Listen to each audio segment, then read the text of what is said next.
Hello friends, welcome to Classic Cooking. இன்னைக்கு நம்ம சேனல்ல வெள்ளை சோளம் வச்சு எப்படி பணியாரம் செய்யறதுன்னு பார்க்கலாம். இதுக்கு தேவையான ingredients பார்த்துக்கலாம்.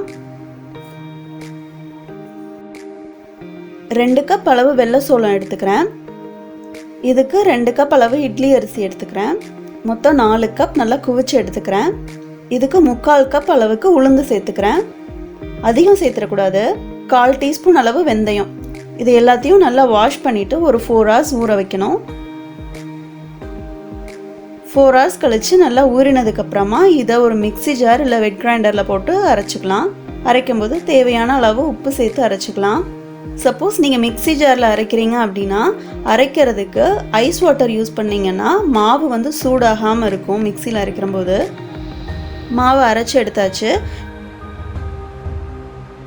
இதை நல்லா கலந்து விட்டு ஒரு 6 to 8 hours இது ஃபர்மெண்டேஷனுக்காக அப்படியே மூடி வச்சிடலாம்.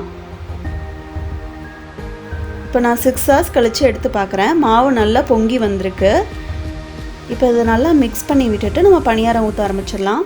இப்போ பணியாரம் செய்ய ஆரம்பிச்சிடலாம். பணியாரம் செய்கிறதுக்கு முன்னாடி மாவில் தாளிப்பு ஆட் பண்ணிட்டா நல்ல மணமாக இருக்கும்.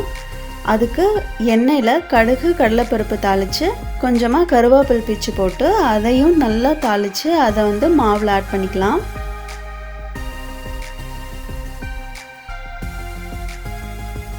நமக்கு எவ்வளோ மாவு தேவையோ அந்த அளவு மாவுக்கு மட்டும் எடுத்து இந்த தாளிப்பை ஆட் பண்ணிக்கலாம். ஏன்னா தாளிப்பு ஃப்ரெஷ்ஷாக ஆட் பண்ணால் தான் நல்லாயிருக்கும். மாவு ரொம்ப தண்ணியாட்டம் இருக்கக்கூடாது, இட்லி மாவு மாதிரி ரொம்ப கெட்டியாகவும் இருக்கக்கூடாது. கெட்டியாக இருந்ததுன்னா கல் மாதிரி ஆகிடும் பணியாரம். இப்போ பணியாரம் சுட ஆரம்பிச்சிடலாம். அதுக்கு ஃபஸ்ட்டு எல்லா குழிலையும் கொஞ்சமாக எண்ணெய் விட்டு மாவு ஊற்றலாம்.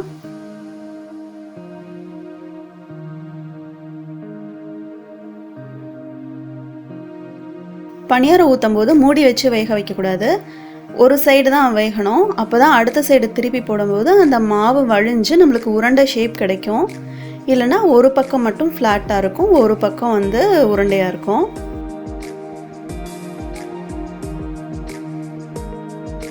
இப்போ பாருங்கள், நம்மளுக்கு அழகாக உருண்டையாக பணியாரம் வந்திருக்கு. நீங்களும் இதே மாதிரி ட்ரை பண்ணி பார்த்துட்டு எப்படி இருந்துச்சுன்ட்டு கமெண்ட் பண்ணுங்கள். தேங்க்யூ.